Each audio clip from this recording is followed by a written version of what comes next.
have to be the super server and have 20 fucking sponsees and shit like that.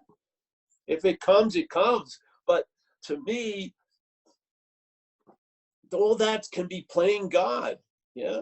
And that first the statement of playing God is so important. To me, it's the unspoken step of AA. Quit playing God. It doesn't work. Well, maybe first you need to know what playing God is. Yeah. And maybe that which is playing God isn't you. Maybe it's the head. Maybe it's the thought. It's what I call selfing. Something is playing God in your space. Yeah. And it's using your God-like juice to play God. And you're being at the effect of it. Yeah. It's playing God on you. Yeah. And so it says, quit playing God. It doesn't work. We all have enough evidence to come to that conclusion. Now, maybe we need a little bit of help to see that which is playing God. Maybe by describing what it's like, maybe you'll see it. So we describe when you wake up in the morning and the head tells you how the day is going to be, that's playing God. When someone comes and shows you love and affection and you can't refuse it because you know you're not worthy of it, that's playing God. Yeah.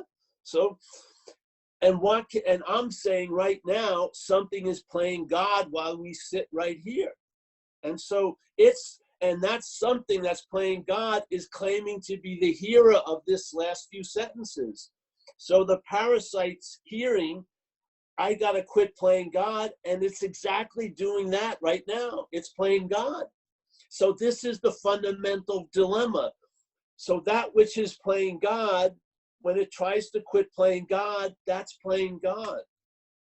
Self can't get out of self. You can't use the parasite to get out of the parasite. It's just more parasite. Yeah? Try it. See, I'm saying that which is playing God cannot quit playing God ad infinitum. There's no point where it works. There isn't. So you might as well get off of it before you're on it, because you're never going to get off while you're on it. Never. You're not going to get off while you're on it. You're before it. Before you get on it is the freedom. That's the freedom. The freedom from self is not getting out of self. It's realizing you're not in self. That's the freedom. That's the freedom. The freedom isn't acquired. It's not claimed. It's not reached. Yeah, it's a fact. You are spirit. It's a fact. You are not of a body. You may be in a body, but you're not of the body. Yeah.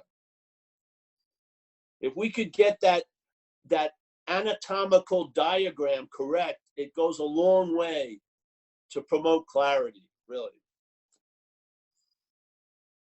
A long way. If not, the self is going to be the one that's guiding and directing the recovery. Yeah. Wow. Yes. Thank you. Thank you. Great. Amazing. Thank you. Well, okay.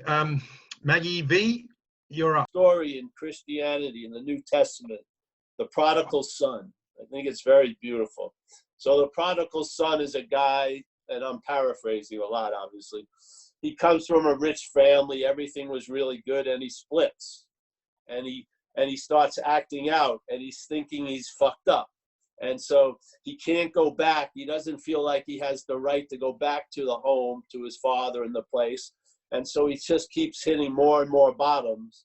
And he ends up in a pigsty fighting the pigs over a cob of corn.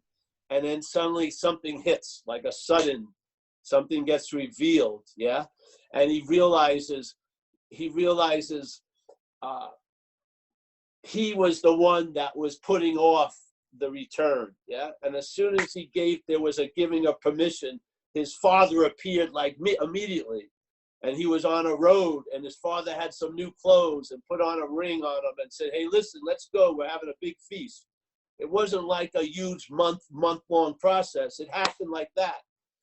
the only thing I was withholding that possibility was the enslavement of self.